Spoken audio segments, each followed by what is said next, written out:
Hero Siddharth, heroine అతిథి రావు పెళ్లిపేటలెక్కినట్టు వార్తలు వచ్చిన విషయం తెలిసిందే.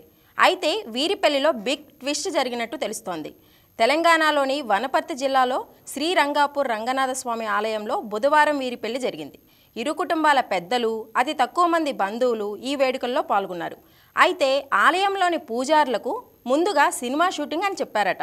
తర్వాత పెళ్లి డెకరేషన్ చేసి తమిళనాడు పండితుల సమక్షంలో పెళ్లి తంతు జరిపినట్టు సమాచారం. అయితే పెళ్లి విషయంలో ఇరు వర్గాల నుంచి ఎలాంటి అధికార ప్రకటన రాలేదు. చాలా రోజుల నుంచి ఈ జంటపై రూమర్స్ వస్తూనే ఉన్నాయి. వాటిని నిజం చేస్తూ ఎట్టకేలకు వివాహ బంధంలోకి అడుగుపెట్టారు. మహాసముద్రం సినిమా కోసం సిద్ధార్థ్, అతిథి తొలిసారి కలిసి వర్క్ చేశారు. ఈ సినిమా షూటింగ్లోనే వీరి మధ్య స్నేహం కుదిరింది. మహాసముద్రం తర్వాత కలిసి ఫంక్షన్స్, పార్టీలకు హాజరయ్యారు. దీంతో వీరిద్దరూ ప్రేమలో ఉన్నారంటూ ప్రచారం సాగింది. అయితే ఆ వార్తల్లో ఎలాంటి నిజం లేదని, తాము కేవలం స్నేహితులం మాత్రమేనని పలు సందర్భాల్లో ఈ జంట క్లారిటీ ఇచ్చింది. తాజాగా పెళ్లిపై వార్తలు రావడంతో సిద్ధార్థ్ అభిమానులు కంగ్రాట్స్ చెప్తూ పోస్టులు పెడుతున్నారు. వనపర్తి సంస్థాన వారసుల్లో అతిథిరావు ఒకరు. అందుకే ఆమె ఆ సంస్థానానికి చెందిన దేవాలయంలో వివాహం చేసుకున్నట్టు తెలుస్తోంది. సిద్ధార్థ్, అతిథి ఇద్దరికీ ఇది రెండో వివాహం.